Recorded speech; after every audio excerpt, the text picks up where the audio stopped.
Well, even though it's not technically the month of Ramadan, for those that are liking, they do like that religion, cult, whatever you call it, we're going to do a special show today. Now, today, my name is Bruce, and I'm going to claim that I have Janet from another planet on here with me, but you can't tell until she laughs. It gives it Yeah. away. Sorry. Like a fart in an elevator. You know who it is.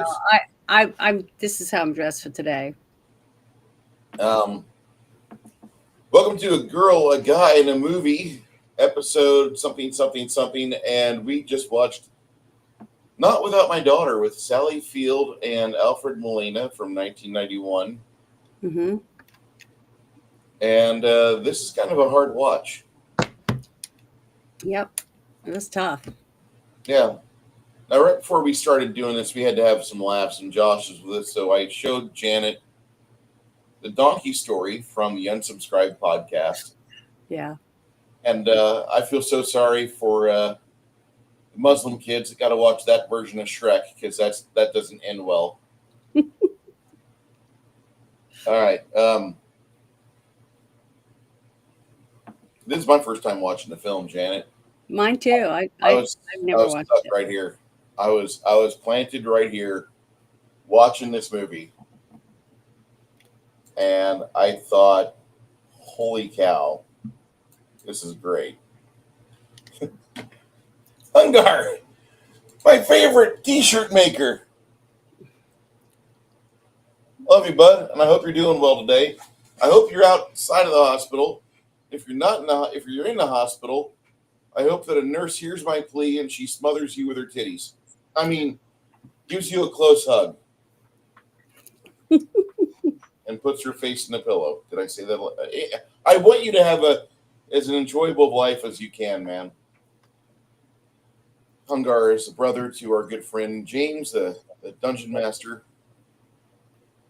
But this movie is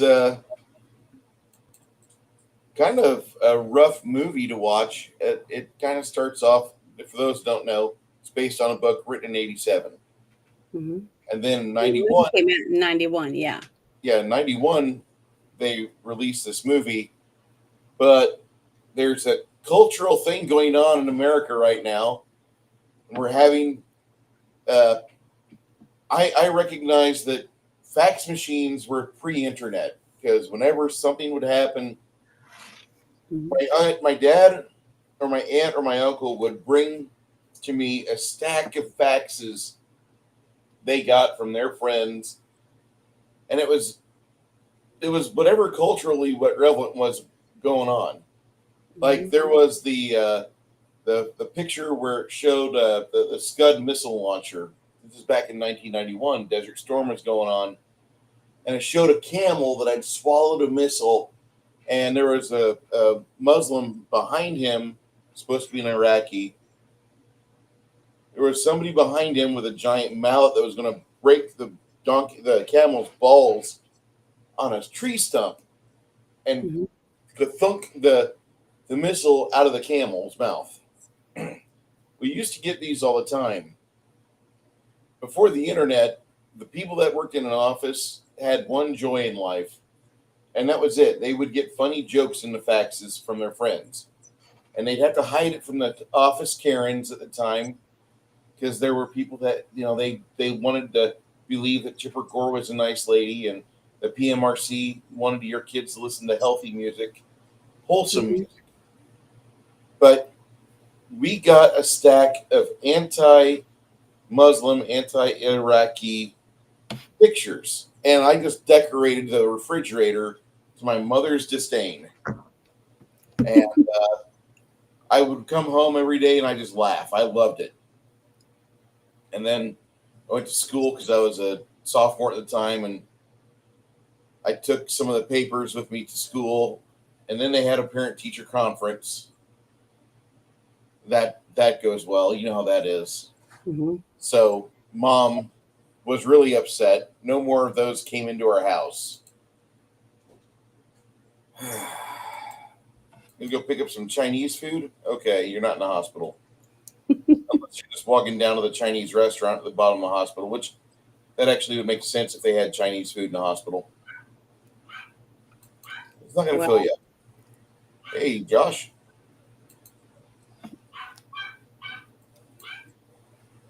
So Sally Field goes off to Iran with her husband. Well, you gotta talk about why she went. Okay. Yeah. Why You don't have, you cover you that? have a couple that looks like they had a loving relationship because they're having a gathering with Beautiful her house. parents. Yeah, beautiful house. He's a doctor. She's a photographer. At least that's what it looked like because she had professional camera equipment, stuff like that.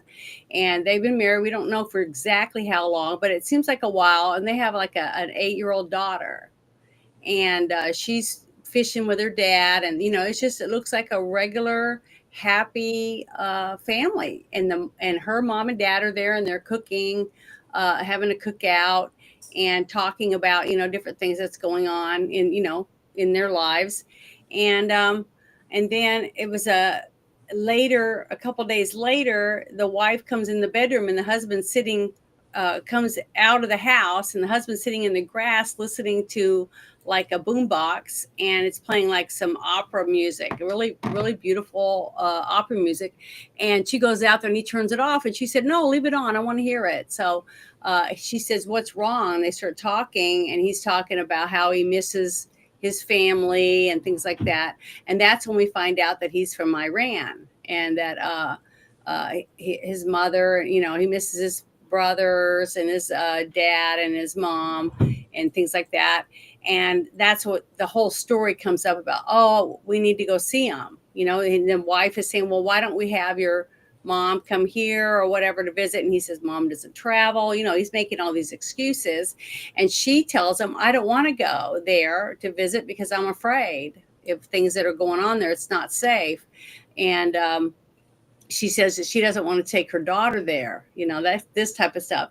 And he finally tells her, in a loving way, why he's, touching her hair, and he's got his hand on her shoulder and things like that, very affectionate. And he says, "I wouldn't put you or I can't remember how to pronounce the daughter's name. Moonlight. Just call her Moonlight because that's what her name means. Moonlight." So basically, she ends up feeling okay. She feels guilty that she can see her parents anytime she wants, but he hasn't been able to see his family in 10 years. So it's been that long since he went the last time.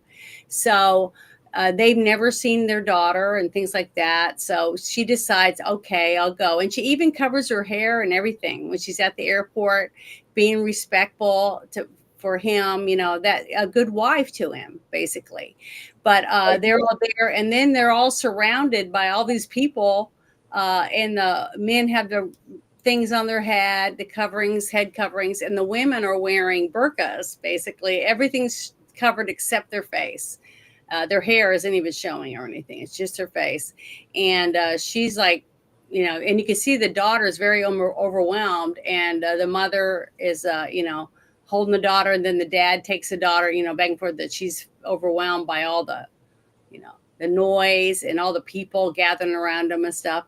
So they get the car, they're getting ready to get in the car and leave, but that's when his mother comes over and hands her a gift, and then none of them are speaking English, and there wasn't subtitles. So I like that they didn't have subtitles, because it kind of gave you that feeling of what it would be like to be thrust into another country, surrounded by people, but not understanding anything they're saying. And then when they're staring at you and pointing and stuff, you don't know what they're saying, and you don't understand the English or the language. And then he's speaking the same language with everyone else, and they're hugging, and they bring her flowers, and she's trying. She could tell she's overwhelmed too. She's like, she just doesn't know how to react or what to do or what's being said. And the mother hands her this something wrapped, and the first thing I thought of was, "Oh, it's a burqa," is what I was thinking, and I was right, even though I'd never seen that. So here you go. Now join us. He says, "Open it. It's a gift, right?" Mm-hmm. So she opens it, and she's like, "Thank you," and she just holds it, and then she says something else, and he says she's saying, "Put it on now." Mm-hmm. more appropriate or something like that. So she starts to put it on. And it's dark, and drab, because all of it's very drab. And she's wearing a bright outfit, and she has a light colored scarf, and it's tied, right here. It's a small one like we would wear here for horseback riding or whatever, for our hair not to be blowing all over, or in a convertible car, something like that. And so she puts it on. They get in the taxi or the other car. It looks like taxis, but maybe that's their family cars or whatever. And then they go back to the house, and that's when she meets, everyone at the home. So I'll let you go now. No, I was just saying, like, for crying out loud, like the entirety of Iran changed in 1978, 79 when the CIA flipped the stupid country. They got all the college kids in America to protest for him, and they were saying this guy was bad for Iran. Up to this point, you could walk around Iran in a bare midriff, show your belly, have your hair out, wear pigtails or not, doesn't matter. But you could. It was a probably the most progressive of the nations in the Middle East. Really pissed off Saudi Arabia too, I might add. But after that, it turned into a country where you got ninjas all over the place. And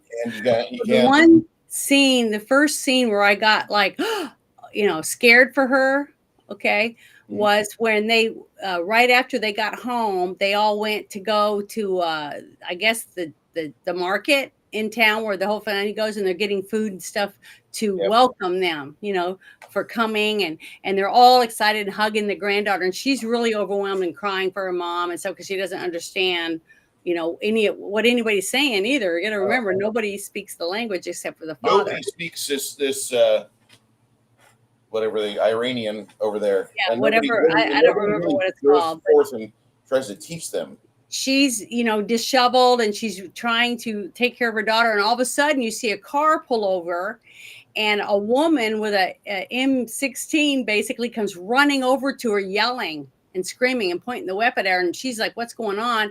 Then the husband comes over, and the mother-in-law and all of them. And then another guy gets out of the car, and they're running over, and they're putting her hair up underneath her hair cover because her bangs were hanging out, and that's not allowed in the country on the street. So her husband was trying to explain, well, she's not from here. She's not from here. Culture. She's from another country. She's from America. I didn't stutter.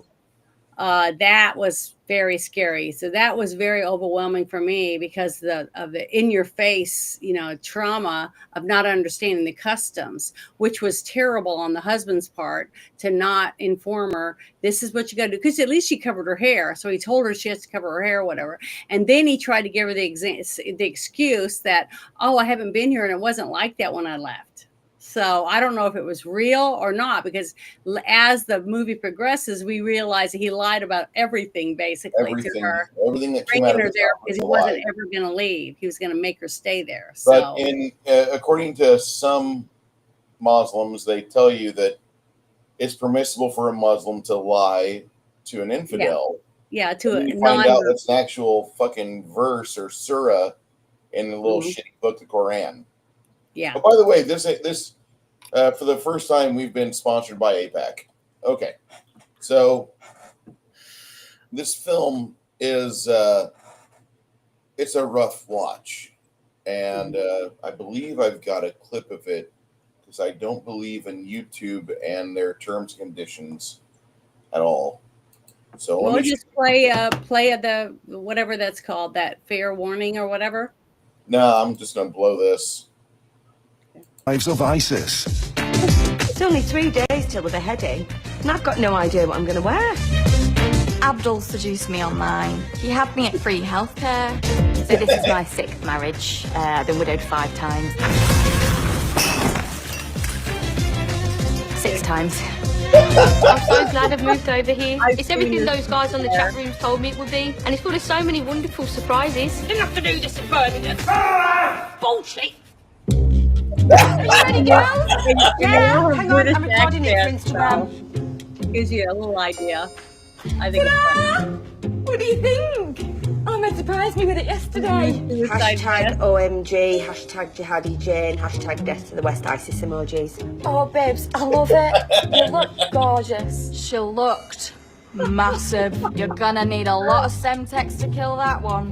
Oh, guys. Hey, ladies! What do you think of this? Uh-oh.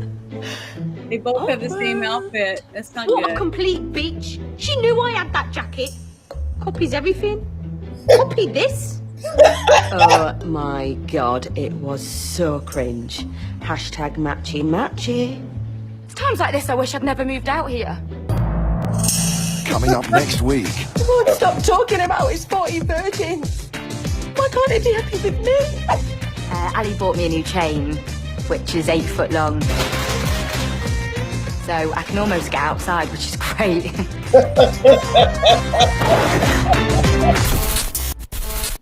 That's terrible, but it's still funny. It's hilarious because, I mean, Is that what you felt through the whole movie? that was my fucking thoughts throughout the entire movie.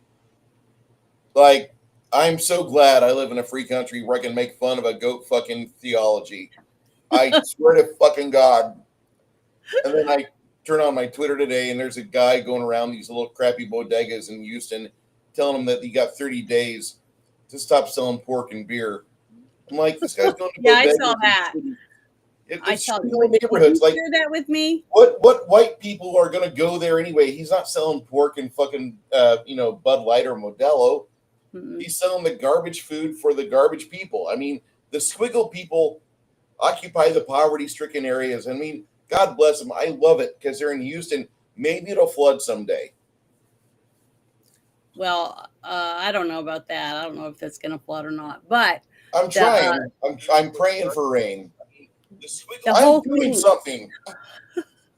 the whole thing about the movie was the portrayal of a mother of a young girl, okay, that is now in Iran, okay, Yeah. and married to an Iranian, okay, and she can't speak the language. She doesn't know anything about the culture, and it's okay for a little while, but she's starting to feel the tension that the mother and some of the other family members don't like her and don't approve of her because she's not obedient like they are.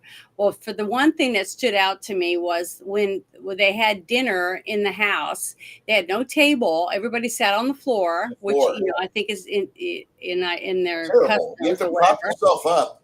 And all the food was brought by the women, and they put it down on the floor in front of the men, and they had little mats and different things like that. But all the women were covered, except for their face showing. And then they were sitting in the back of the room behind all the men, and none of them spoke. The women all just sat, and they didn't even start eating until the one higher up, I guess, male in the family let them know that it was okay for the women to eat now. Stuff like that. So, man, I didn't go for any of that because I'm not a Muslim, and I definitely am not obedient, and I never would be. I mean, there's no way I would ever contort to any of that. I mean, as soon as they tried to make me do any of that stuff, I would have said, no, you might as well kill me. But once it started unfolding in front of me, and I realized that she was going to do whatever she was told simply because she had a daughter now, and he knew that. He would just say, "You're never going to see her again," and then he would start locking her in her room and bring food to her and stuff. Because at first she just laid on the bed. She just laid on the daughter's bed and stayed in bed and prayed. She prayed a lot with her daughter. Now, she never mentioned the fact that she was a Christian or anything, but she prayed to God, with her daughter about, please help us get out of Iran, so we can be together. Me and my daughter can get out of here. Every single night she did that with her daughter, and the daughter prayed with her mom. And her daughter was really smart. I don't know if she was in real life, but in the movie she was, because she's very small.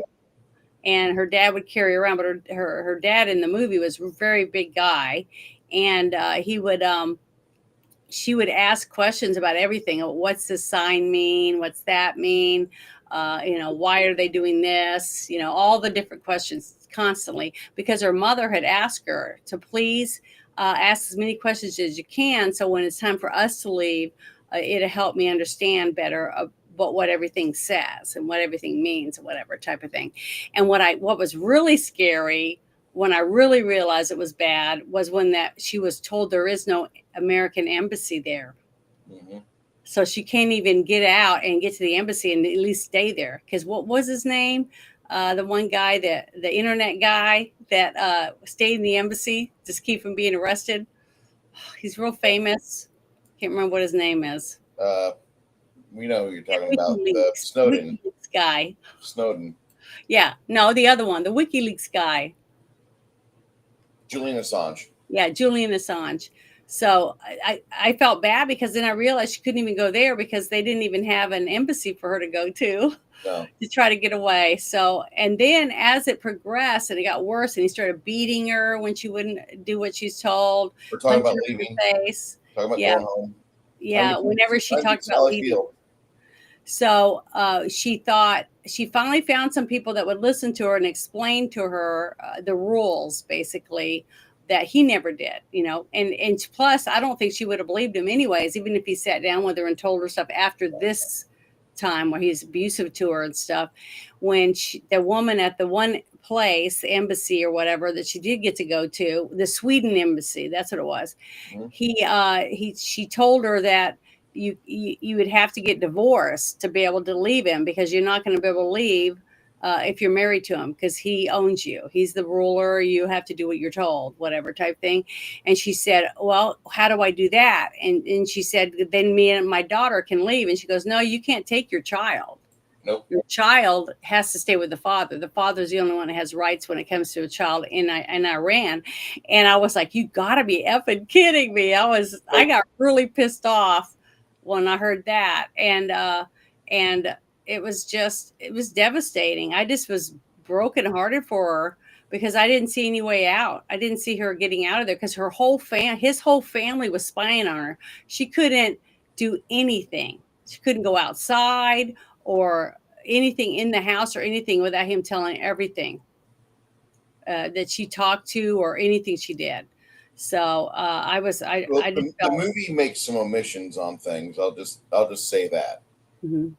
Like it doesn't reflect on the fact that she's already got 2 boys from a previous marriage. Those are nowhere in the film. Mm-hmm. Yeah, but we can only talk about the movie because that's what we watched. Because we didn't read the book. So you have some things where they don't really tell you that she escapes through northern Iran going into Turkey because everybody talks like they're Farsi or whatever language they're speaking. So you have no idea really what's going on around her because you don't understand. Only the hand gestures, get in the truck, get in the car, get in this national vehicle that was passed down from another first world country to our country. That's the majority of the last act is just a bunch of people speaking things that she can't understand, and she goes and does stuff, follows him, gets in the car with him. It doesn't explain to you that she's going into Turkey, into Ankara, but that's where it's supposed to be. And more importantly, it looked like to me the background and the scenery and the way the one gentleman was dressed that came up to the Jeep with the gun, it looked like they were in Egypt to me. In the movie. It looks like Egypt. It's not. That's what it looked like. Yeah, so that's what I just assumed because you can't understand the language, which made it nail biting. The whole thing to me was it was really hard for me to watch this because it was like I was there and I couldn't help because I couldn't understand anything anyone was saying. And I think that they did that on purpose without the subtitles. They do it intentionally because you need just the voice and the power of the person's acting to convey, is this a good person or is this a bad person? And this movie's completely from the story that she has. Mm-hmm. It's not about his life. It's not about his upbringing and why he's such a douchebag. This movie is about her playing Mama Bear and trying to get her child out of a bad situation. It's all from her perspective. There is a companion movie to it called Without My Daughter, from the husband's perspective, made in 2009. Hmm. It's out there if you want to see it. You can Yeah. find it. If I found this on the internet, you can find that on the internet. And then there's a book from the daughter. The daughter wrote a book in 2022, and there was like original tagline: "The adventure of Not Without My Daughter continues." And now it's just kind of like it's interesting. I mean, let me get that actual I wanted to show tagline. everybody my earrings that I wore simply because I'm being a rebel. You see what's on it? Hold on, let me tab over. I'm wearing crosses because I Sharing. felt Oh, like, see, I'm wearing my little cross earrings because I felt like, well, I better pray a lot during this because I felt like I was going to need it. I don't And it want was, America to turn into a shithole country. I don't want squiggle people to take over. I don't even want geometry people to take over. I want them to give the power back. Get I out of just Hollywood. think we are honestly. It really made me think about after we were finished, how lucky we are to live in America, to Oh, have it's wonderful. freedom of religion, because we have Buddhas, we have Wiccans, we have Satanists here, we have Christians, we have Catholics. I mean, we have everything. We have a huge melting pot. I came from New Orleans, and I'm telling you, there is a lot of religions there, and people get along. Nobody cares, that you're this, that, or the other. Yeah. Nobody treats you different or shuns you or anything because you are of a different creed than they are. And it's sad that other countries don't have that. I mean, they shun you if you are not a Muslim. You were treated like dirt, basically. And if you tried to, like if I showed up and I had my bang showing, people, or my wrist, you saw my wrist or my ankle. Oh my God, you'd stone me I, in the street. I, You I'm know, just gonna say that if you bad. want to take off your hijab and wear normal clothing or have something comfortable that's Janet-ish on, go on ahead. Well, I But was I'm going to not gonna show force you to everybody see my it. beautiful hijab right here. Wouldn't all the women want to wear that? Look how beautiful her eyes are. At least you could see that. You know, when you get And they divorced probably as a wouldn't like Muslim that man, either. the great Little, thing if you're a Muslim guy, you don't got to change your wedding photo. yeah, not really. But No. yeah, it was really, really, I was on the edge of my seat the whole time for her character, and she did a great job for me. And then you could see a shift in her when she realized the fact that she wasn't going to leave and that he was going to just starve her to death, basically lock her in a room and leave her to starve to death. And if it hadn't been for the daughter crying to her daddy, please, I want to see mommy, that kind of stuff, she probably never would have seen her again. You know what I mean?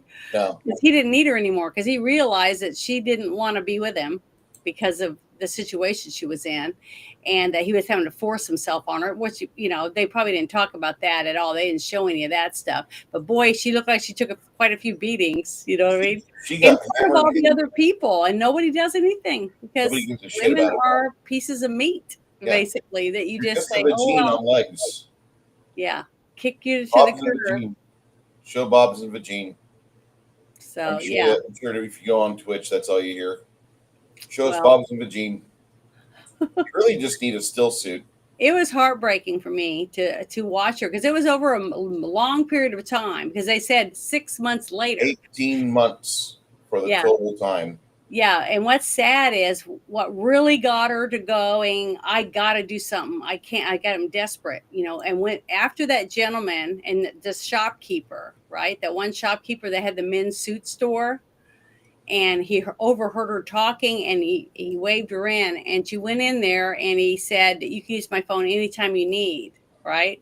And she was able to call her mother and ask her mother some questions about where she should go and how she could get somewhere. And her mother said, I've already called the State Department, and they said for you to go to the Swedish embassy and ask as many questions as you can. And that's when she found out about if she got divorced, that she wouldn't have her daughter. So she didn't file for divorce because she knew that wasn't going to make a difference. And that would probably hurt it even more, because then she wouldn't have any access to her daughter at all. So the best thing for her to do was to pretend that she wanted to convert and be a good wife and be a man. That was hard, because I don't know if I could have done it. to kiss ass and sit behind her man and cook and wait on him hand and foot and cover up from head to toe, except when he comes in the bedroom, she had to try to look sexy and brush her hair and wear sexy clothes, for him in the bedroom where no one else could see. It's just with his eyes only. And, that is a polite view. And I wish more women would have that as their personal goal where they don't go out like dressed like undressed. Naked. Yeah. Yeah, don't go out in public naked and parade your hoo-ha to all the people that aren't supposed to be able to have that access. Not every woman is Mia. I forget what her name is. Let me pull her up. Go ahead, Janet. Well, what I was saying is, I say it a lot. I say that there's nothing wrong with whatever you and your husband want to do behind the closed doors. If you want to put on a blonde wig and a sexy outfit for him, or thigh-high boots and a whippets and chains and a big ponytail that hangs down, wig or whatever, it's fantasy. You should be able to do whatever you want in your bedroom, but you don't want to do that out in public because then it gives you a totally different look and brings attention to yourself. Unless you're at Comic-Con, everyone expects you to be dressed up in costumes there. But not everyone with like-minded people. But the whole thing about the parades and stuff that we've been seeing in the last 4 years, that is to draw attention to themselves because they're trying to show, see, we are different. We deserve to be in the public. Now, just like I've said many times, I wouldn't have a problem if a person that looked like a woman went into the women's bathroom and just used the bathroom and left, just like I would do. Who would have a problem with that? But they don't. They go and say, I'm trans, and you have to treat me like a woman, whatever. When they bring it to your attention, they're forcing you mentally ill. That's all. It, right? So the sad truth is that I didn't really have a problem with any of this until she was lied to get her to go there. Mm-hmm. Okay. So you instantly, when you start finding that out, that he lied because he knew she wouldn't go. But he could have went anytime he wanted, and she had no problem with that. But she felt unsafe. But he enjoyed being a Muslim more than he cared about his wife and his kid. Didn't care about their needs, and they don't have to in that religion. They can do whatever they want. They're the man. They're the boss. They rule the roost, basically. So I can see, honestly, I got the view of why so many men love being a Muslim. Well, who wouldn't want to be? You can whack her on the head. You can slap her upside the face. You can lick the floor, whatever you want. And nobody will do anything about it. So any male that wants to beat his wife and stuff, man, they should become a Muslim because that's a religion for you. I mean, I hate to say that, but basically, I know a couple women that were married to abusers, and I didn't see that much difference between the way they talk to their women and shit. I mean, be more fearful we have this of white men across our country because they are actually causing most of the deaths within this country. We should be profiling. She won't leave America because she's got it better here. Because you got to remember, when she goes back to her country, she has to take her place again, which is second. Mm-hmm. Underneath the man, which means she can't own shit. It's not hers anymore. Yeah. She has to hand it over. So she's not going to give that up. She wants to spout the religion, but she's not going to go back to where she's forced to live that. See what I mean? It's one place for this person and one place for the others. And that's one reason why I don't agree with it. But the movie itself was terrifying for someone like me in my position as a Christian woman. That believes that God took Adam's rib, but I know I talked about this already to you, from his side, not from his foot, and made Eve to be partners in life side by side, not as his slave. And he talked to Eve in the Garden of Eden, asked her questions. She was his confidant. They were friends. They talked about everything. They were partners. She wasn't his slave. So I just have a hard time with it as a Christian to accept what happened to her. But if you go to another country, that's a risk that you're going to take. And when they tell you we don't recommend you traveling to these areas, I would go. I don't care what religion you are. If you're a woman, you shouldn't go to a country like that unless you want to maybe have something where it ends up happening and you never get to leave. Yeah. You know. And that's the thing. I mean, it's very sad that that's exactly what happens in this film. They completely lie to her. They just take the daughter and off to Iran we go, and the entire family's a bunch of assholes. Here's your job. Now sit in the corner with the rest of us women. You know, but the scariest thing was when she found out that her birthday was coming up in 6 months. And when she start dating. Yeah, when she's 10, they're going to start preparing her for her to be able to be married to whoever it is that they choose. That's probably for whatever amount of money, because they're not rich. See, this is a lower class family, farming family, and not really farming, but in that realm. They're not merchant class. They're definitely not doctor class. So they knew, or she knew now, that the daughter would be prepped up and beautified or whatever they do to have her ready to trade her for the most whatever they're going to get for the daughter. Once she marries, and try to marry her up, into somebody with money, and the family gets whatever for their girl. And it's like it's just gut-wrenching to me as a mom with 2 daughters. I don't know how I wouldn't be able to do it. So I would have been beaten to death probably if I'd been her. So it wouldn't have ended up being the same story. I thought this was a very well thought movie. I went on a couple places and I was reading comments and movie reviews, and a lot of people were really dismissive about it because it's like not painting Islam in a good light. Mm-hmm. And they don't really watch the bigger picture, which is like there's a bunch of Muslims in this movie that do a really good job of trying to get Betty to safety with her daughter. Even though there is that one creepy SOB that's in the campsite with him in the cave, and he's trying to cuddle up to Betty and get some snoo. Once that happens, things kind of go down south. And I thought that was going to turn into something, because it was going to be him at a checkpoint that would be like, there she is. There's the halal pig, or the ram pig that wouldn't let me fuck her. Let's kidnap her and her daughter. I thought that was going to happen. It didn't. Rather pleasant. That was a scary scene, especially when the daughter woke up and saw the guy basically laying on top of her mom and kissing her and grabbing her and stuff. And the daughter started screaming, "Wake up, Mom, wake up." But Mom had been up for days trying to protect her daughter from whatever's going on, holding her in her arms while they're traveling and going different places, trying to get out of the country and out of the other countries to get her to an embassy so she could go home. And when I saw that flag blowing, I got emotional. When I saw the United States flag waving in the wind, and she was holding her daughter, and she's like, "We're home, baby, we're home."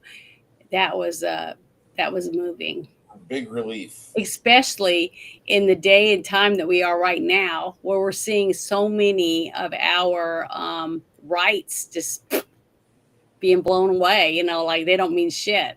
And people, that's a small group of people being able to force their point of view on us. And even in schools where we're not even allowed to protect our children from things that we don't agree with. And it's like, we're losing more and more rights every day. And when they come in and say, well, you aren't a good parent, so we're not going to let you raise your kid. We're going to take your kid. Like what Hillary said, and it takes a village to raise a child, So, I just don't like that woman either. I don't agree with her at all. I think she's repulsive.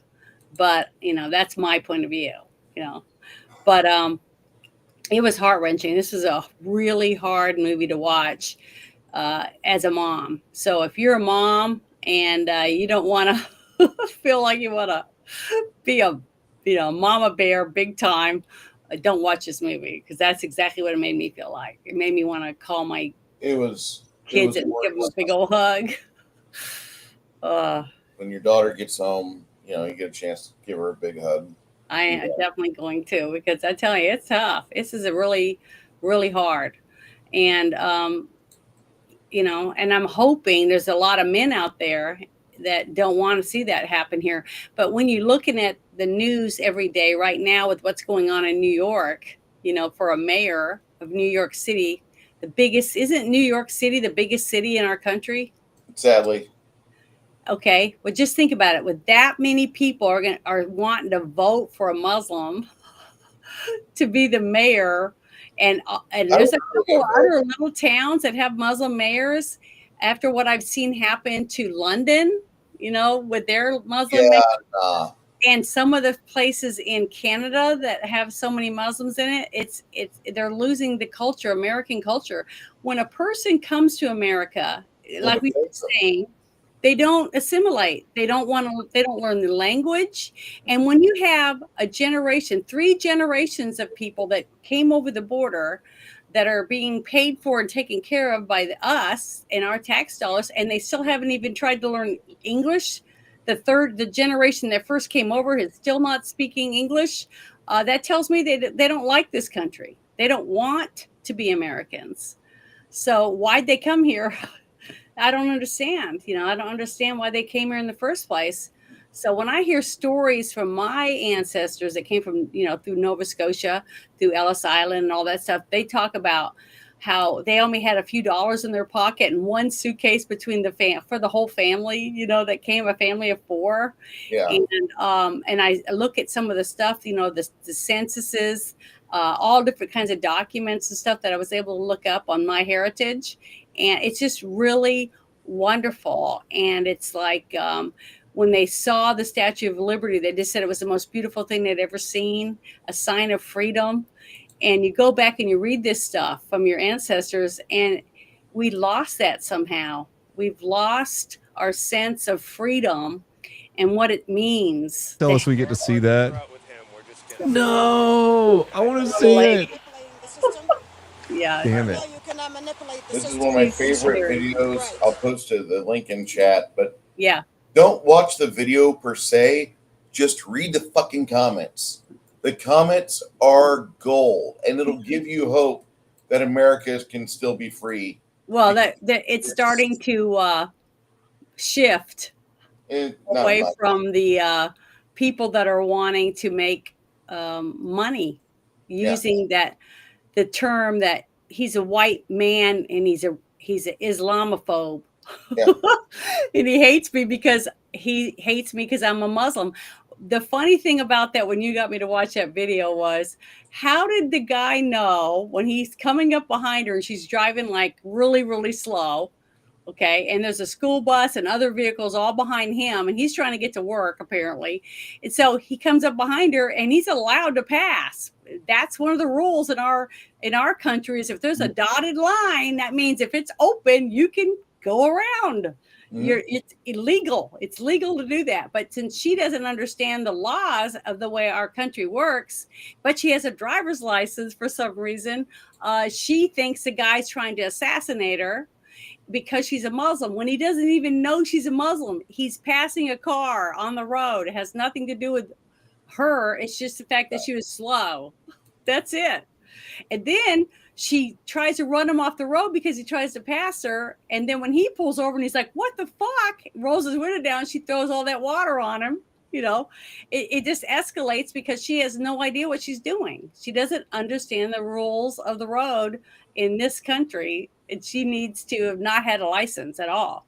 And whoever gave her a license, which she apparently didn't take the test or anything, is shocking. And that's why we're having people die on the road now with the semi problem, with illegals getting a semi license to drive those ginormous trucks on the road when they don't know the laws either. They can't even read the signs. Yeah. So we have an epidemic right now in our country. So that's one reason why I was kind of excited to watch this, even though, I'm still, my knuckles are still white, from watching this movie. It is it's taut. Yeah, it is really tense throughout the entire film. Yes, there definitely. And I was just very pleased to be able to watch it. And I was going to make a joke like, oh yeah, it's the first week of Ramadan. Actually, it's not. This is the 9th month of the Gregorian calendar, the proper calendar. Yeah. Woman here. We're not animals. We're not muzzies. Mhm. We're not squiggle people, and we're not plops. And the thing is that uh, the third month of the year would typically be like Ramadan. That's like March. And for those who can't count, and I'm not saying my general chat people. No, this movie we should have watched it in March. My bad, because I would want to kind of like share a few photos of my ass Yeah. and just say like how much I hate Islam, but I just don't want to understand that like there's problems in the world. There's bigger problems than anything else, and this movie is very important. It's very good. It shows you what a woman went through. The problems I have with this movie is that when they released it, we had just gone to war in Iraq with Desert Storm, so it feels like it's a propaganda thing. It wasn't. They didn't Well, know that we were going to be at war in when January. she wrote the book, after her experience, I don't know what was going on at the time when that actually happened to her in her life. And she was in it. But I have read more stories since I found out about this book and this movie of other women from other countries, not just America, that went to other countries like Iran and Syria and stuff, and didn't and were trapped there and had to fight and sneak and go in tunnels or whatever, basically underground systems to try to figure out how they could sneak them out and get them out, because if they would have been killed or stoned to death, in the streets. And then they probably would have never seen their kids. So this right here is a good way to teach you to find out what you're getting into. If you're going to get married, make sure you know who you're going to marry. What other beliefs? Do you want to live with that person the rest of your life in their country? Find out more. Maybe there are women. I've seen a lot of women that were interviewing after this whole thing with one of the countries. I can't remember which one it was, but they were saying that they want to go there and live. So, if they want to go there, I'll help them buy a ticket. Let them go over there. But what the brother fucker said that she misses Somalia, and I'm like, how much is a ticket? I'll help you. I would love to help ship all the Somalis back. She's like worth $30 million now. Yeah, someone who came here as a refugee, apparently. Yeah, so she's not doing too bad. Nancy Pelosi quick get rich quick schemes. But that's why she's not ever going to leave. Why? Even if she ends up not getting reelected again, she's not going to leave and go back and lose everything she's worked for here. You know what I mean? So, and neither is her brother that she married to get over here. So, it's kind of hard to give that up, this kind of freedom, once you've lived in that, just like what we just saw. All those women, that one woman, the other American woman that you were talking about, that she was so excited to talk to in that special school that helps women convert and understand the rules and regulations of a Muslim wife and how you're supposed to be obedient and how you're supposed to wear your clothes and what the religion means and, what's expected of you as a woman and a mother. And she had 4 kids supposedly with this guy. And he taught her a lesson when she apparently didn't tell him the truth about that letter that she had on her. So,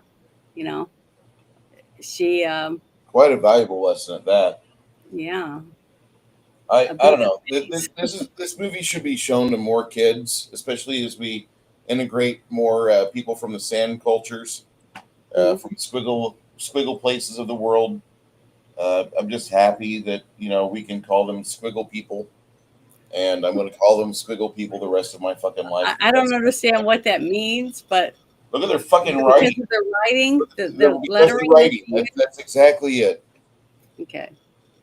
Yeah, right. It took me a few minutes. I was trying to understand what you were saying, but I like how they use Germanic or mostly English-based languages, and really not into non-Western civilization, which is where this is based out of. And that's just me. I'm an apologist. I'm not an apologist. I'm a supremacist. I like Christian supremacy. I like Western civilization. I think it's the greatest thing the world's ever had. Even with all the fuck ups that America's had and all the problems we've had, it's much better than anything that the rest of the world has tried. Even the Italians with Roman Empire, it doesn't compare to the American Empire. And I know that there's some people like, dude, you've been around for 250 years maybe, and the Romans were around for 2,000. Yeah, look at that section of the world that they occupied. Let me know what you think. But considering how young our country is, Yeah, and how strong it is, we've innovated and far how more. it's looked at by other countries around the world, they all look up to us. And why is it that we're the one country in the world that sends aid to almost every other country? Everywhere. Okay. And why is that? Is it because we're so fortunate, because we have so many people that want to live here, and we're all paying in money to help other countries, to send aid to all these other countries that hate us and want us dead. They want to blow us up, but yeah, we still send them money. So I'm liking the whole thing with the tariffs and everything that our president's doing, especially when if we can get back to the system before we were ever taxed. Because we went through many generations in our country before taxes were even added, to where you had to pay taxes to live in America. And we're having more states that are starting to get rid of personal property tax and different things like that. So there are ways to be able to pay your bills for your state, your schools, your roads, and things like that, without having to have the brunt of it be from taxes, unless you're in California or New York. I would just add that. So, yeah, we still got a long way to go, but not as far as others, because even though we're the youngest country, we're the freest country there is. That's for sure. All you have to do is look below us to our southern border, and then look above us of our northern border, and see, why do so many people still want to come here? What is it that we have that they don't? You think about it. And that's why I love the symbol at the very end when you see the flag waving. No matter how many people burn it, no matter how many people stomp on it, tear it up, do whatever they can to it, it still shines brighter than any other one to me, because it's a symbol of freedom. Every country, I don't care what country you come from, you see the American flag, you know what it means. I can see lots of flags, and I don't know, I can't even tell you what country it comes from, some of them, because they're just not, they're not talked about every day on the news in every country, in the newspapers and magazines and stuff like America is, because we have such a diverse cultures, and we have a melting pot of so many people from so many different cultures. That's what makes us special, because we have all that, yet we're free, and these other countries have some rights, but getting less and less, it seems like. That's why there's so many of them want to come here. Except I think most women, once they go to other countries, they go, well, maybe I liked America pretty much. It's a lot better or something. I don't know. I've been to other countries, but I was an Air Force brat, so I love this country the most. It's my favorite one. At least that's how I look at it. So, how many countries have you been to, Bruce? England, Mm-hmm. Scotland. Didn't really get off the pier much for that. Had to make an emergency stop. I'm retracing the route. Went to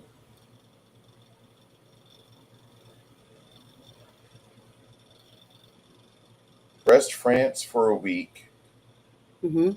Then to Arborg, Aarhus, which was my favorite, and Friedrichshafen, which was not anything more than just a seaside dock town with like lots of cranes and factories. Yeah. Then we went through the situation called Operation Blue Harrier, We blew up mines that were supposedly from the 50s and 40s that were floating out of the mouth of the inlet where you can get to Mhm. Kiev. And we came back, and that was when we hit Aarhus. And Aarhus was where we had a 5 days of liberty, but we still had to work in the mornings, which was bullshit. Liberty ports, you wake up, you go out, you fuck things. And this place, the defender made us like work till noon. Sweep the ship, make it look pretty. Well, that's just because they didn't have fucking more than 17 guys, 18 guys per duty section. Mhm. But that was it. We went in Aarhus knowing this, and it wasn't bad. It was actually a really pretty town, real nice people. Toured a few places there. When I say tour, I mean I went out and I got blitz drunk, and then I don't know much. Then we went back to Newcastle on Tyne, which that was nice. I would recommend Newcastle on Tyne, although people from England will be like, "Oh, don't go to that hellhole," which is funny because I loved it. It was a little college town. It had like 80 fucking microbreweries in it. Like, you guys think Americans getting microbreweries? No, no, no, no, no, no, no. The city born, But was it good? yeah, it was great. And the city born people of the UK were like constantly trying to find the perfect blend of alcohol or drink or whatever. That was like the main thing they were doing in the 80s and 90s. So that was the big fad. We were walking around downtown, and I saw somebody had bought. I saw a familiar symbol because at the time, when I was in Illinois growing up, I bought my own Commodore 64 with lawn care money that I made, and I saw a Commodore insignia sticking out of a trash can. So we're walking along and go to this garbage can, and I start fucking with the box. It's an Amiga 2500, 2500 or 2000. I can't remember. It was 30 years ago. Yeah. My buddies are like, "What's that?" I'm like, "This is like the nicest fucking computer that's out there right now." This guy probably spent like $800, $900 for it. I don't know how much they paid over here. He's like, "Oh wow." So we had a lot of fun. And then after that, we sailed from Newcastle on Tyne all the way down into Rota. No, Lisbon first, and saw the big Jesus statue in Lisbon, Portugal, which they kind of replicated for Brazil. And then after that, we went to Rota. Bruce went to Rota, Spain, because come find out, while we were doing a deck exercise in the Black Sea, I blew a hernia. So I have to go get my right inguinal hernia taken care of. And I went to Rota, and that was where I enjoyed myself for the rest of the summer of 1995. Then Well, when you went to these other countries, did you get to, see much about the culture of how, the difference of how women dressed or how they were treated over there compared to here? it was still like the only place that was really a shithole was London because there was a lot of Muslims there at the time in '95. Yeah. But like you look at them and they look at you, and you've got your military haircut, and there's like five other guys with military haircuts, Yeah. and you're like 20, 25 years old, so you've still got this like youthful anger and hatred in you. And then like the US military had trained you, and everybody's thinking like, well, if the Navy pulls up, they're gonna fucking fuck every woman and beat every dude. So they Yeah. pretty much like don't fuck with you. And unless they like outnumber you 30-1, they're not. They just won't. They will do what they can to get away because they just the Musrats don't fight fair. They fight odds of 8 or 10-1, and that's it. That's just how they are. That's they're a shitty culture because they don't teach people how to fight. They teach people how to ambush, and that's it. And so when I was over there, like that was it. The only thing we were ever really worried about was the chlamydia of London, and if you did a day trip over to Paris, uh, some nasty disease, virulent thing that could get you. Uh, what was it? Some strain of herpes was really big at the time. Zoster strain, Well, and so one of the things that I wanted to read that when I looked up a couple of things about this movie yep.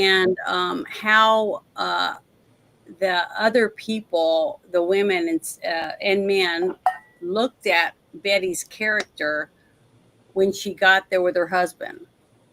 Because you got to remember, none of these people had seen her before, right?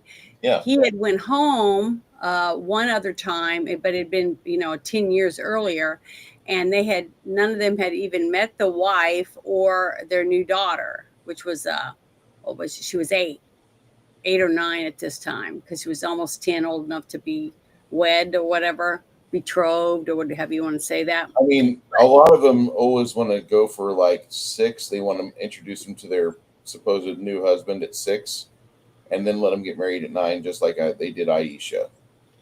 Because that's Islamic tradition.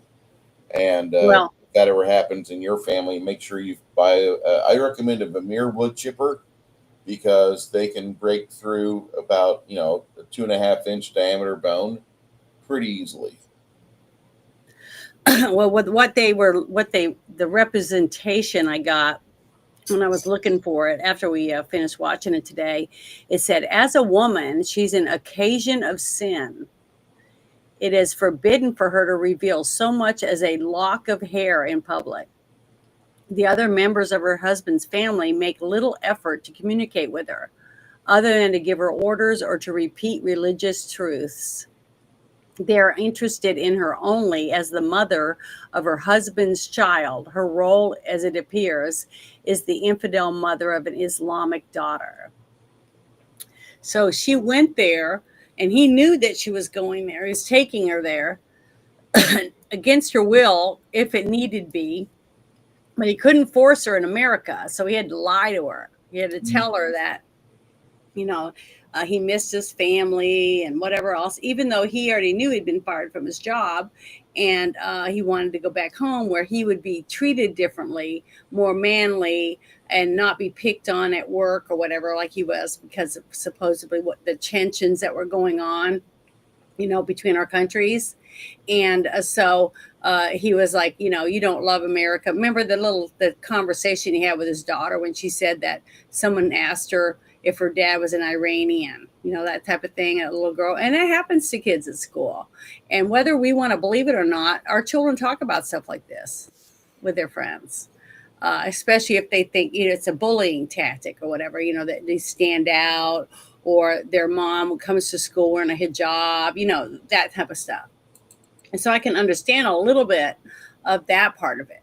But when she went there trying, like I said, she covered her hair, and she was wearing one of her dresses is trying to be modest, she's doing her best to not embarrass her husband, and he didn't seem like he cared about what she was wearing. But as soon as the mother gave her that hijab to put on, she kind of was like, oh my God, what am I doing? What's going to happen? And each day that went on, you could tell she became more and more tense because of the way that they looked at her and the way that they basically just snubbed their nose at her. Because if they had said anything, you got to think about this too, though, to defend the women, because they were sitting behind the men. They didn't even eat with the men. They waited on them. They weren't allowed to do anything, right? So the fact that the women didn't talk to her was a lot to do with the way they were treated. Because if they were seen by their husbands being nice to her or saying she had pretty hair and things like that, they would get in trouble. See, when they got, just like the other woman, when she saw her at school and she had the whole side of her face was all bruised up because her husband beat the shit out of her, because the husband found out that she had given her that letter to drop off for her to mail to the embassy, right?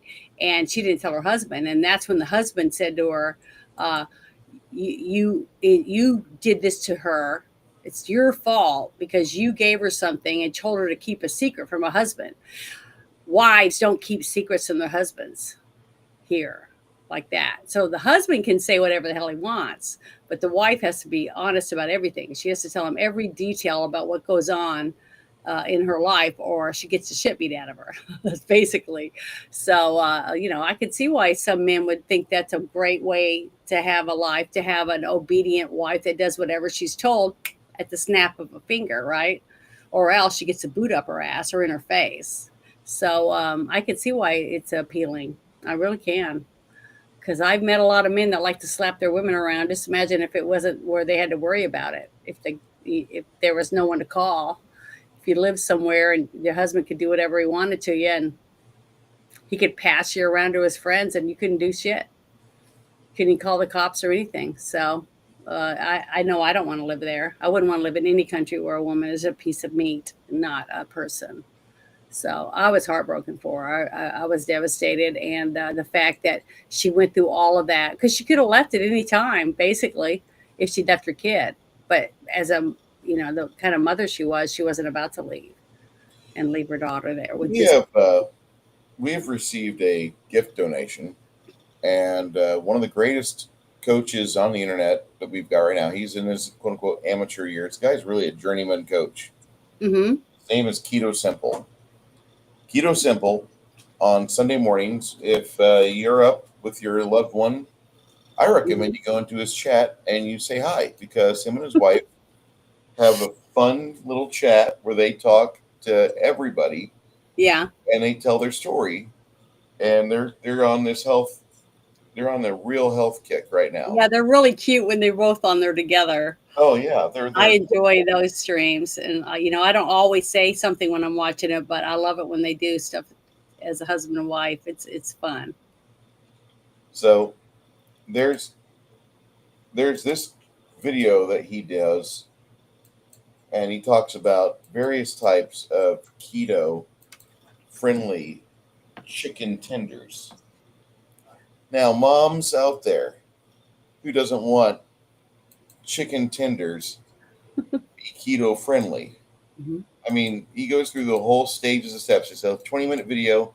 He goes and he explains the after portion. But this is what you get if you do it as he says. Follow his instructions. He's a great coach. Mm-hmm. I've lost about 4 pounds in the last week, finally. But I'm not doing keto. I'm trying some other stuff. Like when I'm at work, I just start repping out between 20 and 30 push-ups at a time. Usually once per stop, sometimes twice. But man, it's a pain in the ass. I recommend you check this guy out, Keto Simple, and let's see. Tolbat has a membership. Nerdy Yoga received a gift membership. Cam's Crash Courses, one of our long-term viewers, got a membership as well. Mm-hmm. My old co-host on Sunday mornings, Machini Draws, he received a membership. Parrothead, the greatest memester alive. He is literally a memester. The guy carries memes in his back pocket to share. Mm-hmm. Hungar, the man whose T-shirt I wear today. Mr. Bob Vecna. Thank you, sir. My co-host, she received I'm going to have to do a couple membership streams this week. Mm-hmm. Watch Your X received one. Good to see you, Watch Your X. And Eric K, the mod of mods, he received a gift membership. Keto Simple says Chandra and I are together on Tuesday mornings, 10 a.m. Eastern time. Yeah. I recommend you guys watch it, or at least go back to it and view it again, because like Janet and I both attest to, they're just a born for each other couple. Mm-hmm. And they're so cute together. I hate saying that. I feel like I'm talking about rabbits, but they are so cute for each other. They are so good to each other. Mm-hmm. And they're on this joyous little journey of life. They just make you happy. You know what I mean? They're happy. So that makes you happy. Yeah, they display relationship goals. Mm-hmm. Like, you're going to get old together. Might as well be happy together, because you're not always going to be pretty. Best friends. Yeah, but take your best friend along the trip with you, and you'll be fine, just like those two. Mm-hmm. And he was thinking that he was going to have a lot of changes going on in his life, because he had to rededicate parts of the house to family members moving in. I mean, not everywhere is having $2 gas, so he got things squared away, and he's got his life kind of in an upheaval right now. But he's doing a lot of fun stuff, and I think what's going to happen is going to get his family involved more in his YouTube work, because I think really, as he's sharing his knowledge and his coaching ability with his kids and grandkids, I think you're going to see that become more and more and more of kind of his content, because he's going to be able to show you, like, look at my wife, look at my son, look at my grandkid. He's going to do all that. Hmm. I've gushed about Keto Simple before. This is nothing new, guys. He's got one of the best channels on the interwebs. You should definitely check him out.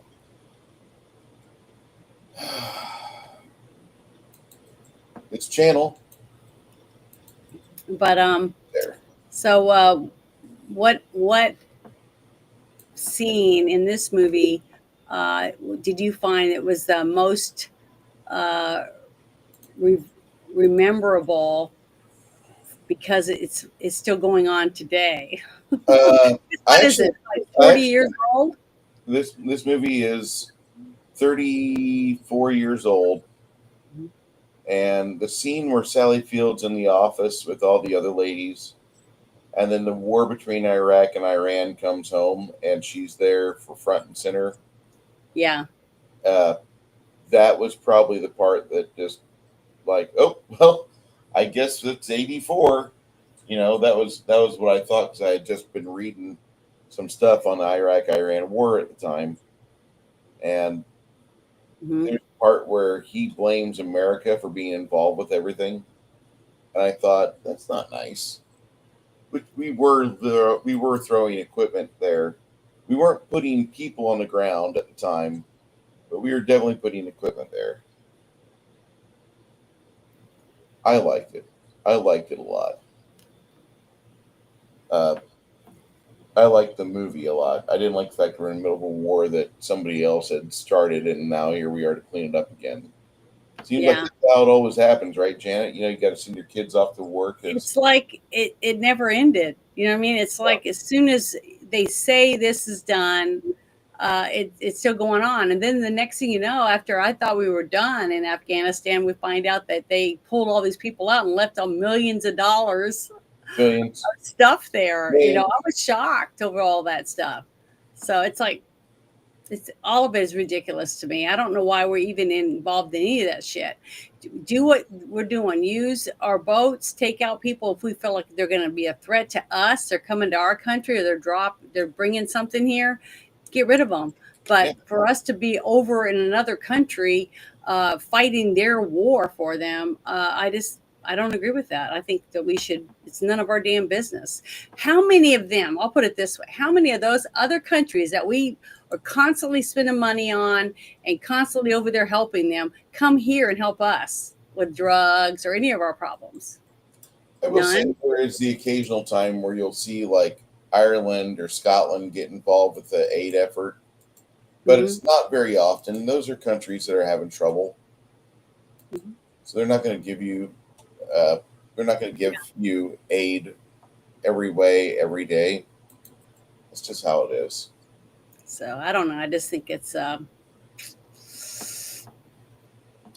I just think it's bullshit that we really haven't come very far when it comes to the problems that we have with these other countries. You know, and we just need to stay out of it. I think. There's a discussion for Friday night for that. Um, Well, what's your score for this movie? I mean, we're Before I give my score, I'm going to overall ask acting and if stuff. anybody's seen this film. If anybody has seen this movie, let us know what you think of it, because this movie has a lot of tense moments for me. I thought it was really good, but I want to hear your guys' scores as well. I know you come here to listen to me and Jana argue and bicker, but we, we both really kind of are unified on this movie here, because it was a very interesting film, and I wasn't expecting the level of acting capacity to come out of Sally Field. I know she's an okay actress. I didn't realize she was a great actress, and she really does her best to knock out of the park. Uh, the moment whenever she finally gets to Turkey and she sees the Marine Corps guys outside the embassy, you just see this wave of relief spread over her face. that she only has like 6 or 7 scenes where she's happy in this movie. She Yeah. has a lot of scenes where she's hopeful. She has a lot of scenes where she's beaten up, and she looks like she's getting the worst end of it, having a Bobby Brown and Whitney Houston relationship. But You yeah, I this didn't think about that, but yes. this movie is not an easy watch. Mhm.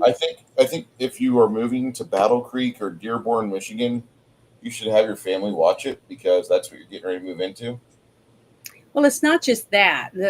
I think everyone needs to sit down and watch this simply for the fact that we have so many Muslims here now that if you have daughters, that will date a Muslim in high school or maybe eventually marry one, she needs to understand what she's getting involved in. Because if they marry and the situation arises like what happened in this movie where he talks her into going to the other country, that it's different when you're over there. When you don't have the shield, just like that one video we watched where Tosh.0 was talking about how lucky Canada is to have a big giant snuggie like America wrapped around it to protect it from others, right? Because nobody's going to invade Canada with us here, you No, know. they're going to talk all the shit they want, but they're protected.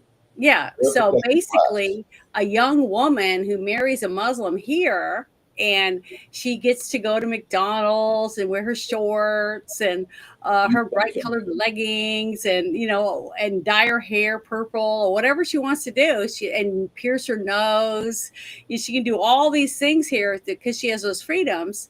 But as soon as she puts that wedding ring on and then she travels, to their country of origin, wherever it is, and she has to live and not even show this much hair. You see how much hair I'm showing? I'd be beaten in the street or shot because of it.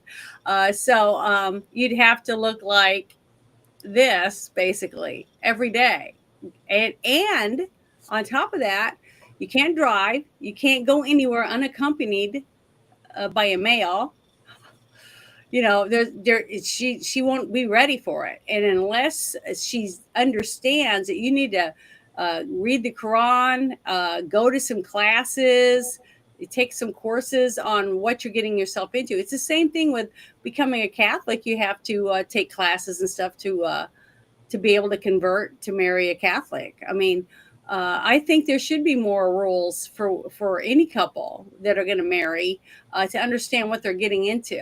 Like especially religions, and you'd think it would be a responsibility for the churches if you're very active in your church, that if you're going to marry a Pentecostal or Jehovah's Witness or any of these, that you should know what you're getting into, because when you're young and you just meet someone at a bar or a bowling alley or whatever, and you're going to marry them and convert to their religion, you should know something about it, a little of it, uh, to stop this kind of stuff from being able to happen. Because if you're given the knowledge and you still choose to do it, then it's less likely that anybody's going to care because you knew what you were doing when you got involved. But if it's somebody who has no idea, I just don't see how you can feel like they don't deserve help, when they're And and basically clueless. a lot of people think that I'm not really a very fair person to Islam. I'm not. I don't like Islam at all. That's not to say I don't like Muslims. There's some Muslims out there that are really nice people, like the good people you see in this movie. And Hmm. that's something you need to understand. This movie has a lot of instances where people that would not normally be feeling like they have to give anything to her, they go Hmm. out of their way to make sure she gets out to where she needs to be. It does a fine job of showing you the worst aspects of Muslim family life, because Hmm. you take an interloper into a Muslim family and like it's just carte blanche to just treat them like shit. But also keep in mind there are large countries in the world, financially and physically, that still have slaves, and the sex slave trade is really Yeah. seen around the Middle East. What's the big Hmm. religion around the Middle East? Maybe the 51 countries that seem to follow Ishmael, and that's something that a lot of people they forget to think about because the media doesn't omit that by accident. They don't want you to know about it. They want you to think about, Trump tariffs and all the other garbage stuff going on in today's world, but they're not going to tell you the new stuff. Mr. Cotton Ministries. This movie came out in 1991. Mm-hmm. It was not a bad film. I feel that this movie. Well, I was going to give my rating on it, but I'm going to read. I'm going to read the extensions real quick. It says this film is pretty damn solid. Easy 75 out of 100. Good acting, good writing, decent production. Would recommend it. Would recommend it. So I do too. I definitely would recommend it, but I'm giving it an 85 out of 100. And the reason I'm doing that is because I feel that it was almost like because they didn't have subtitles, right? It immerses the watcher into her position, being dropped into a totally different culture, totally different people, everything around her, the surroundings, even the daughter. She was adorable, and she was a really good actress at reacting to me like a real child that was immersed into this situation, a child of 9 that's never been around these people. And the way she looks in awe at all the people when they're speaking a totally different language she can't understand. She did a really good job. The casting person, whoever picked all the people to play the Muslims, to play the shopkeeper, even some of the people that she had to talk to that were just street vendors and stuff, because we don't live every day in a city or a town where there's street vendors everywhere every single day. You know what I mean? And that's how, instead of mostly grocery stores and stuff that we're used to, it's someone on the street selling the products, the food. Everyone sat on the floor and ate. It was very different culture, and they were very immersive. To me, the director went above and beyond to try to let you, as a viewer, actually sit in Sally's seat to see what Betty was going through at this time in her life and how overwhelmed she was. This was a young woman who had a daughter that was 9, and she was married to a husband she loved deeply, apparently, because she decided to go with him because she wanted him to see his family. She felt for him. He was struggling. She was asking him constantly, "Are you all right? What's going on?" Because she cared about him. And the sad fact about this is the fact that he used her emotions towards him and being a loving wife and submissive, to lie to her and get her to come over there, because he knew once he got her there, it didn't matter, you see. And that was sad because he betrayed her before they even left. See, and I love the actor that played her husband. He was phenomenal. I mean, he was just a great actor. To make you want to hate his ass, and that's a good actor. He made me believe that he was really going through all these things. And then when he became abusive and was beating her, it looked real between those two actors, Sally being the one being abused and him beating her. I was, remember I said I had clenched fists. I was like really upset and wanting to help her, and I felt like I was standing right next to her and I couldn't do anything. It was horrible. It was a horrible feeling to see that, but it was real. Okay, and that's what matters about this movie to me. It's a truthful depiction from these actors trying to portray the characters to us, so that we had that feeling of sadness and betrayal and fear of what's going to happen next. Even for the daughter, when the daughter's being forced to go her first day of school completely covered, where she, it was horrible. The whole thing was horrible. And knowing that the teacher had to bend over backward to help her because she didn't even speak the language. So she's going to a school with total strangers, without her mother, without anyone she knew, and in a language she didn't understand, and totally different atmosphere compared to what the little girl had in America. They did a really good job at portraying that. The emptiness of the school, the way the school looked. There was no men in there. You notice that? It was all women, all wearing hijabs, and all the kids wearing coverings, except for the boys. Now, the boys weren't covered up at all. It was just the girls, and different things like that. To me, it was very real. and everybody's clothing was so drab and nothing stood out, because that's one thing that they do to the women is they make them as bland as possible. Because if a woman even gets one guy to turn and look at her, then she should be beat to death, because that is against their religion to stand out. So they wanted everyone as boring as possible. And the director did a phenomenal job on picking casting, people that were doing the sets, people that were doing makeup, everything. It was phenomenal, I thought. If you want to feel like you're right there, and also the scenery they had, when they're driving in the Jeeps, the desolation, the one scene where they're at the airport where you could just see, it looked like hundreds and hundreds of people bustling around wearing hijabs and other military garb, and all the weird looking vehicles that looked older, okay, than what the time was at 1990s, right? These all look like older vehicles, like they were really in Iran. You know what I mean? Different European cars, and it was a mixture. Some of them had decorations and ornamentation on them. And then the fact that the woman with a hijab on jumps out with that AK-47 and runs over and is just sticking it in her face and stuff because her bangs are hanging out. I was a nervous wreck on the edge of my seat. It was very, very emotional, the whole thing. They did a great job at bringing the emotion out. So I have to give it at least an 85. And the only reason I'm bringing it down that much lower is because I found a few inconsistencies that I felt brought me out of the story, because it was so intense. Like the scene when the little girl is in the living room and opening a gift, and you see behind her, and there's a Christmas music very faintly in the background, but you see a Christmas tree. I'm like, they celebrate Christmas in Iran.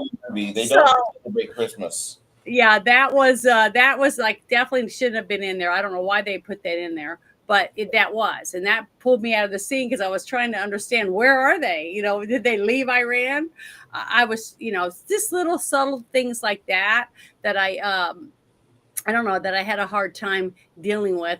But besides that, it was very authentic to me, from my point of view of what I took out of this movie as a woman and a mother of two daughters. I was heartbroken for this lead character, and the other mothers, especially the ones that seemed like the mother-in-law. I had sympathy for her, not because she was forced to be a Muslim, because I don't think she was forced. She was born and raised there. To her, there is no other choice, because that's all she was ever offered.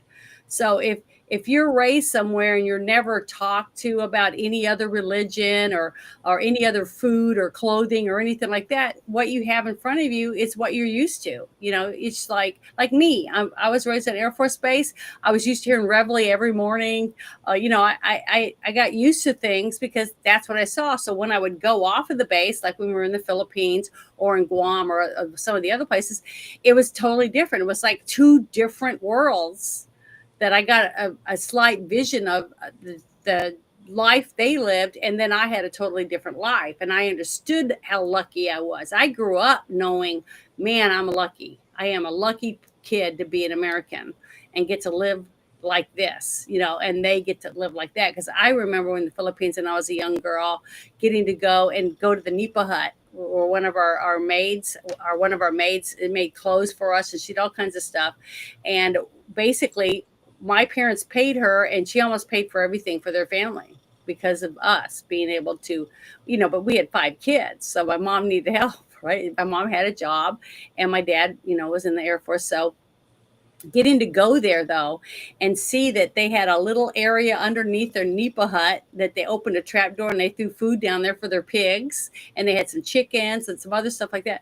I just thought it was awesome. I just loved going.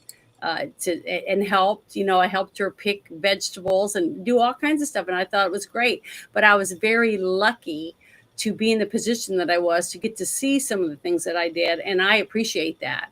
And it's sad that so many people grow up in America and they go from their state to maybe another state. And that's it. That their whole life, they don't go anyplace, because they didn't get the opportunity to do that. So I feel blessed that I had that. And that's one reason why I gave the score of an 85, even though you showed earlier was like a 6.2 or something. 6.5. 6.5 on IMDb. Is that what you said? That's really a good score. Well, that's a good score for the fact that IMDb is very prejudiced against certain types of movies, and they don't really give glowing movie reviews out. well, I'm trying not to be prejudiced because of what the movie was about. I'm trying to go strictly on the acting ability, what it takes to make a movie, all that stuff. And I just thought it was phenomenal to get that many people to portray the Muslims, right? And to try to portray it as realistic as filmed possible. in Israel. Well, the thing is that they just did a wonderful job. I felt like I was with her almost every minute through everything that she was struggling to go through, and her facial expressions, everything she did, it really does showcase Sally Field's acting abilities for being a tormented mother that's ripped apart because she knows that if she doesn't do it the right way or doesn't do the right thing, she's never going to see her daughter again.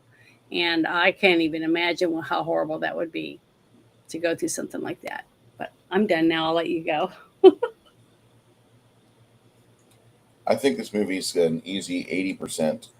It's an easy 80% because to me it hits a lot of notes. It only falters in a few aspects where it doesn't really it could be buttoned up a little bit. There's some pacing issues, but for the most part, the movie, everything furthers the plot. Like I'd say 95% of this film furthers the plot to get her and her daughter to safety.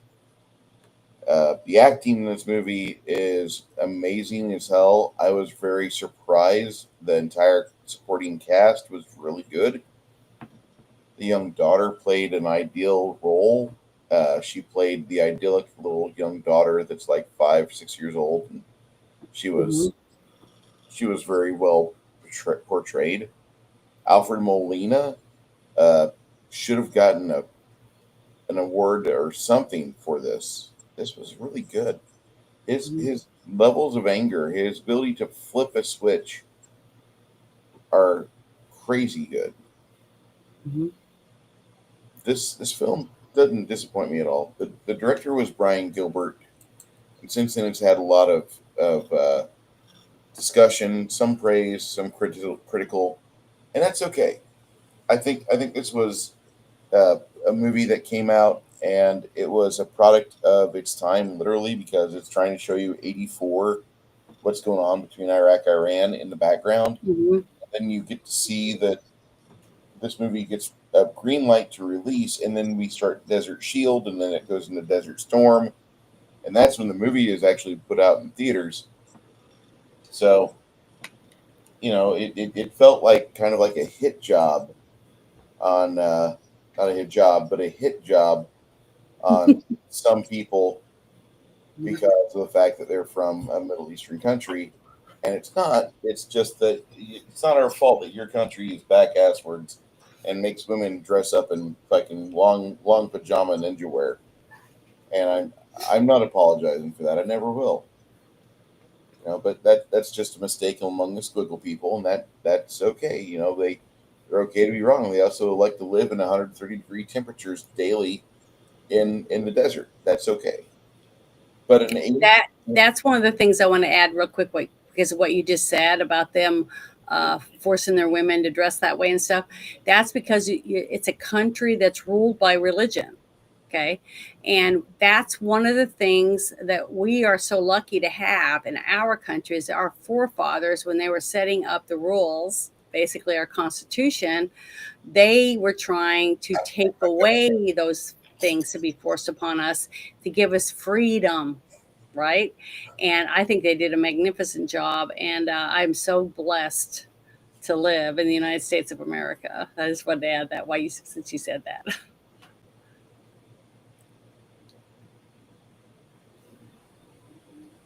I got to pee, Janet. Do what? I had to pee. Oh, you gotta pee. I'm sorry, guys. I didn't know that he was gonna take a bio break or anything.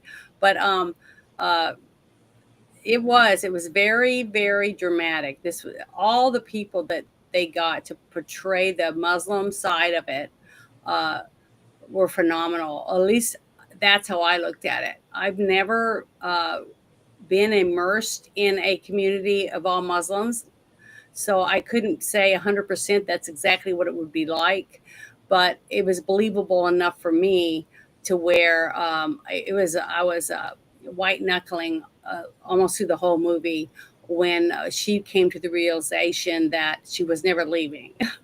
That she was never going to be able to take her daughter and go back to America to see her own family. And when she started pretending to go along with it because she was working on trying to figure out a way to escape and be able to take her daughter with her, that is when we see that she's uh, learned enough about the country and the way things are done, and learned a little bit of the language. So she was able to use that for her benefit once she was able to do that, because she felt like um, she felt more confident in the way she was portraying herself, on how she wore her head covering, uh, the not looking men in the face. She was, she just did a really good job, I feel. And I haven't read the book, so I can't say it was exactly like the book or anything. I'm just going straight from the movie that I got to watch today, and it was the first time I'd ever seen it. So I do recommend anyone that wants to understand a little bit about what it might be like to be taken and not just be Muslim. The fact that somebody, like if you were in a plane and it crashed in the jungle of the Amazon or something like that, and you're immersed into a total different world than what you're used to, and how you would react. You can't understand the language. You don't fit in at all. You have no means of being able to feed yourself or anything, without the help of the people around you. It was so realistic to me, of everything that she went through. But the fear of not getting ever to go back home again, that was really hard. Um, and I'm thankful though it ended the way it did, when she got to see the red, white, and blue flag flying at the embassy, knowing she was going home. I was like, oh, thank God. I just felt a huge sense of relief off this roller coaster ride that I was on at the time. So I enjoyed the ending. That was one of my favorite parts, with her holding her daughter in her arms. That was phenomenal for me. I really want to show the Terrence gives Phil cancer from the South Park remake called "Not Without My Anus." If you don't watch, Can't you put the link in the chat for everybody in case they want to see it? I might be able to. Hold on. Yeah, that's what I would do. But think about it. All depending on what's happening right now in one of our states, in the city of New York, about what our possibilities could be, leaning more towards this. Especially for the people in New York. You don't want your wife to look like a garbage bag with legs? What's wrong Maybe with it? they do. There might be a lot of men that would rather their wife not be able to talk back or do anything. She won't be able to get a job or anything. You just keep her at home, and she can cook and clean and wait on you just like you want. I have a name for vaginal dryness, and it's called Andrew Tate. Okay. I don't understand that, but okay. He's pathetic. He really is. He's just a pathetic. Is he the guy that was accused of like raping women or something? He's been in Romania shuttling people around and doing bad traffic stuff. Yeah, I've heard that name before, but I really don't. He's the ultimate misogynist, complete with his religion being that of Muslim. So. Oh, he's a Muslim? Yeah. So. Okay. I have zero respect. Well, honestly, I haven't met that many Muslim people. Honestly, I met one, and I was visiting a friend, and I was taking a trash can to the curb, And I guess they saw me and they didn't know who I was. So he came out and he was wearing like he looked like this outfit looked like it was from India or something to me. So, I don't know. But I thought he was a Muslim. But there was a couple kids out there that belonged at the house that I was at, and one of them was like a 6-year-old boy or whatever. And the guy came over to me and he introduced himself. He put his head down and he asked me who I was, and I told him I was visiting or whatever. I didn't see what that said, but Shadow's like, "What the heck are you wearing? I didn't know this was a Star Wars movie." Well, I'm wearing a something that she wore later on in the movie before she got to when she was in Egypt, I think, but because it's not near as forceful as they were in Iran. But what happened was the 2 little kids came running around me and were laughing, and I had the trash can. I put it down. I was walking back up, and the guy came over to introduce himself, and he put his hand out, but I didn't shake it because I was like, I don't know who this is and what I said, well, it's nice to meet you. I'm visiting, and the little boy came behind me and he grabbed the guy's hand, the other hand, not the one he had out to shake. And the guy slapped the kid. And I was like, I looked at him. I said, what are you doing? And he said, he touched my unclean hand, and I had no idea what that meant. And then the dad came out and he's like, boys get in the house or something like that. I wanted to punch the guy right in the face. But he told me, he said, come in, let's go inside or whatever. And I was like, who the fuck is that? I was pissed off. And he goes, oh, they're so-and-so or whatever. And he told me he was a Muslim. And I was like, well, if he touched my kid like that, I would have called the cops or whatever. So I was pissed. Why call the cops? Well, all I know is that I'd never seen anything like it. The fact that he slapped a kid because the kid was trying to shake his hand. He was 6. What a fucking asshole. That's all I could think of. So there's one of my actual, interactions with a Muslim. And he's in America and he did that. So I would have called the police. That was assault. If he touched me, I would have kicked him right in the balls. So he might have killed me, pulled a knife out or something, but there's no way. He didn't touch me and I didn't touch his hand. I did not shake his hand. Not being rude. I was looking at him like, what is he doing? And who is he? And I could barely understand him anyways, but I was trying to listen to what he said. But he put his head down like he was introducing himself is what I felt.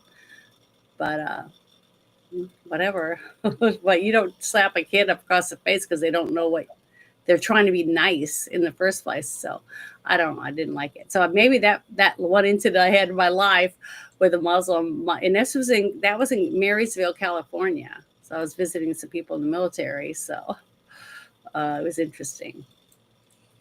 So in hindsight, this movie's pretty good. It has some relevant topics in it. Shows a fairly accurate description of what Iran would be like in '84. It's got good direction, editing, pacing could use a little bit of work. But if you like Sally Field, if you like Alfred Molina, definitely give it a watch. Janet, do you know what we're watching next week? Oh, no, I don't remember. I'm sorry. Oh, are you serious? Yeah, I don't remember. I just remember I was so excited from last week to get to do Lady Hawk. I was just on top of the world over that one. So I'm sure it's one I didn't pick. Something you picked, right? I mean, yes. Okay. So what is it? Let me just show you the trailer and get my copyright strike from YouTube. Well, don't play the whole thing. I'll get in trouble because I'm on YouTube. And I don't want to lose my channel. So don't play any music and we'll get to talk around it. Hold on. Black Sheep. Is it Black Sheep? 6. Yep. Yeah. Oh, that's a movie that I haven't seen. Because when you said Black Sheep, I was thinking it was the other one, the comedy. But you said no. It is a comedy. It's a wonderful comedy. It is? Is that what we're watching? Yeah. Oh, I thought we were watching something else. Black Sheep, official Australian trailer.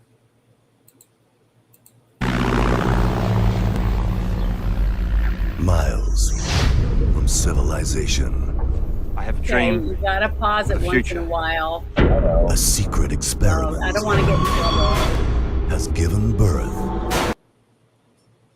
And I paused Oh, on I think you did show me this now that I see all the blood.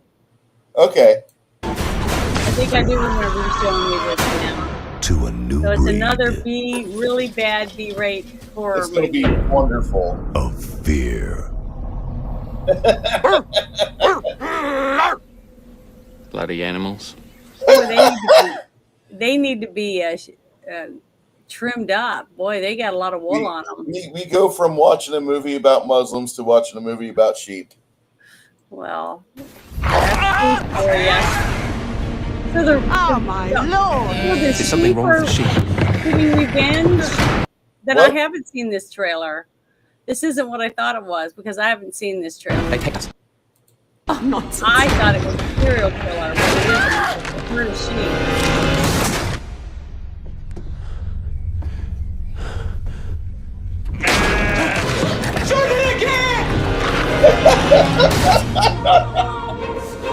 How do you find all these movies? It's a Weta Workshop movie. The people that did the special effects for Lord of the Rings. They're. I don't get it. The hell's he doing? What you're saying? Say again. I didn't understand what you meant.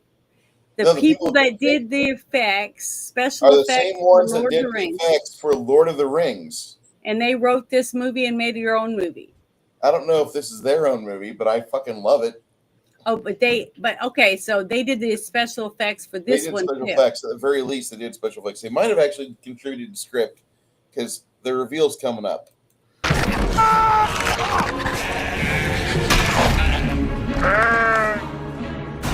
What are they you know. doing in here? Oh, You wouldn't no. understand. You wouldn't understand. Somebody's shearing. Reality. So he's turning into a sheep. Oh God, no. Get ready. I don't know if I'm going to violence. survive watching this. We're trapped. Of the lambs. Violence of the Super Lamb. I'm fine. Oh no.